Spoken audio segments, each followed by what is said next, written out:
Earlier, in Seminar 2, we indicated that this major, formal, and scholarly document, which represents the final hurdle to earning the doctorate, is commonly known by two names, the doctoral dissertation and the doctoral thesis. Those terms may also be used interchangeably within universities and among programs. If applicable, refer to your doctoral policy handbook or ask your chair for guidelines on the use and application of the terms dissertation and thesis. For this and the remaining seminars, we will continue to treat the terms thesis and dissertation as synonymous. However, in all seminars, we will refer to the scholarly document as the doctoral dissertation, and we assure you that the information presented will apply equally to both nomenclatures.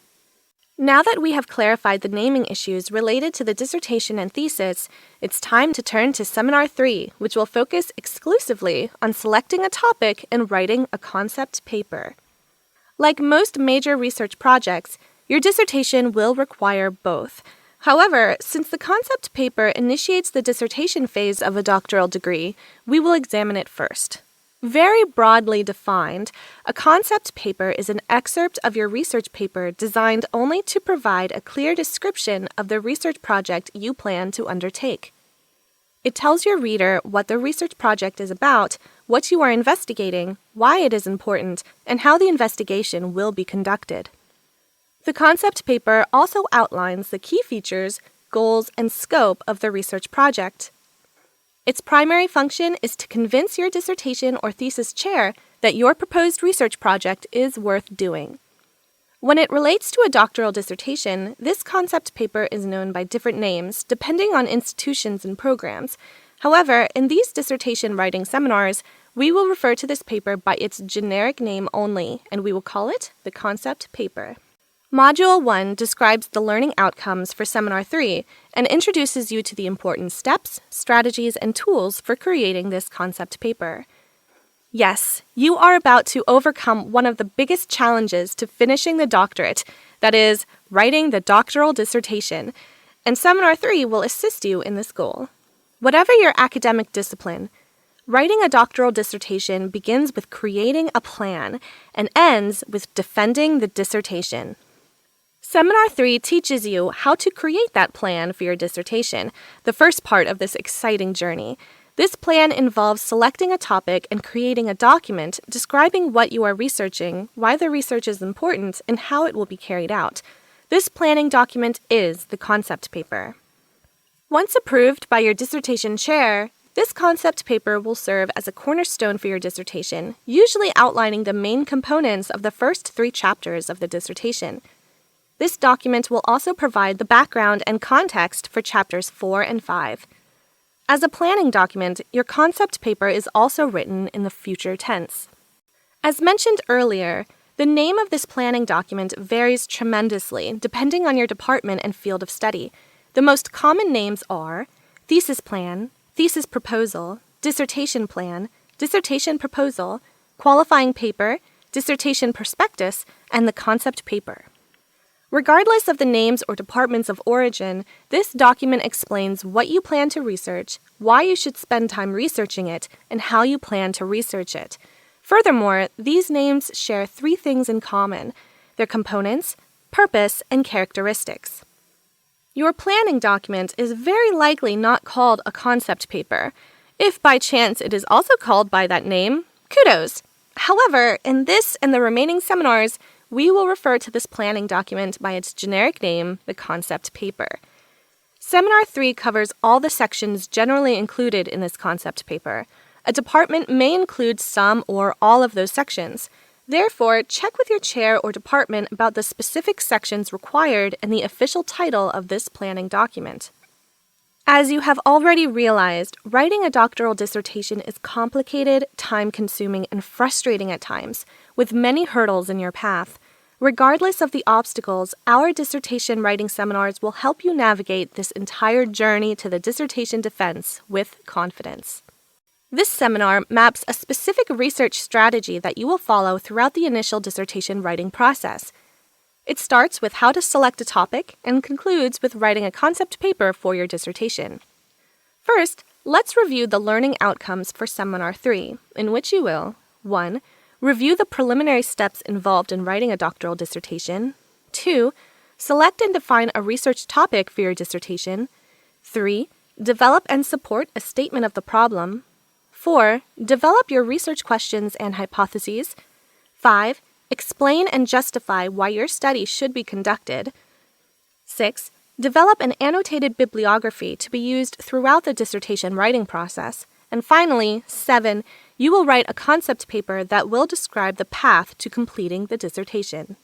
We assume that you have taken one or more courses in research methodology, which should give you a foundation with basic research terminology and skills to undertake the dissertation writing. Therefore, let's start with an overview of Seminar 3.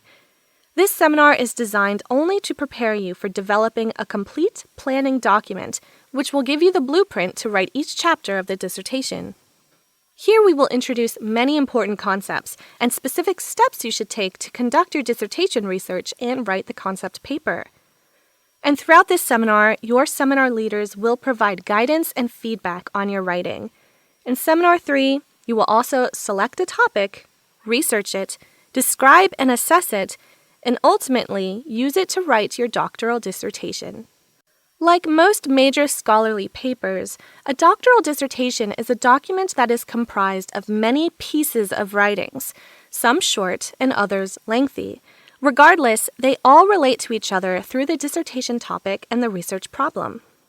The dissertation writing seminars will show you how to critically examine topics and concepts in your discipline, and to draft those many pieces of writing to create a lengthy, research-based manuscript, which we call the dissertation or thesis. Each module in every seminar will cover specific activities, concepts, and subtopics, all designed to create those pieces of writing. In Seminar 3, you will also develop your research questions and hypotheses. In the end, the goal of your dissertation is to clarify and provide answers to those questions and hypotheses. Throughout this entire dissertation writing process, you will get a lot of practice in writing lengthy scholarly papers. In addition, writing a dissertation demands that you conduct a lot of scientific research, plenty of it, using the peer review process. When we say that a publication has been peer-reviewed, it means that the scholarly work or research has been scrutinized by other experts in the same field of study for its academic or scientific quality, validity, and suitability for publication. Peer review helps decide whether a work should be accepted and included in your dissertation.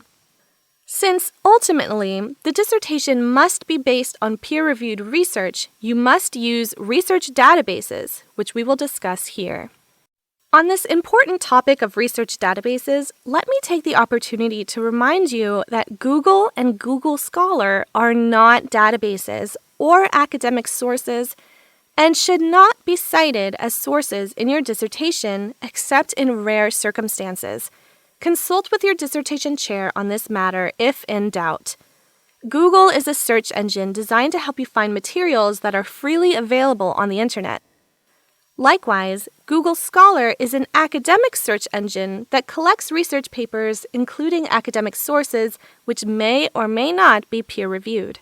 From now until you defend the dissertation, you will be conducting research using several databases. Therefore, get used to the best practice of supporting every argument and statement you make with peer-reviewed sources.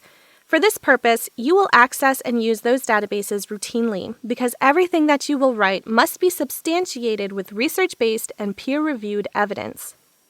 Before you can define a topic, describe the research problem, or ask a research question, you must first conduct research using the university library databases. You will do this to familiarize yourself with the research on your topic. Remember, do not use Google. It will not suffice as your data source. Stick to the university's databases when researching the types of issues, research questions, and research problems on your topic. Remember, other scholars have very likely researched that same topic. Seek them out. Here are the steps on how to access and use research databases. 1. Log in to the University Library Databases website to locate the e-research collection or databases by subject. Ask your librarian for assistance if needed.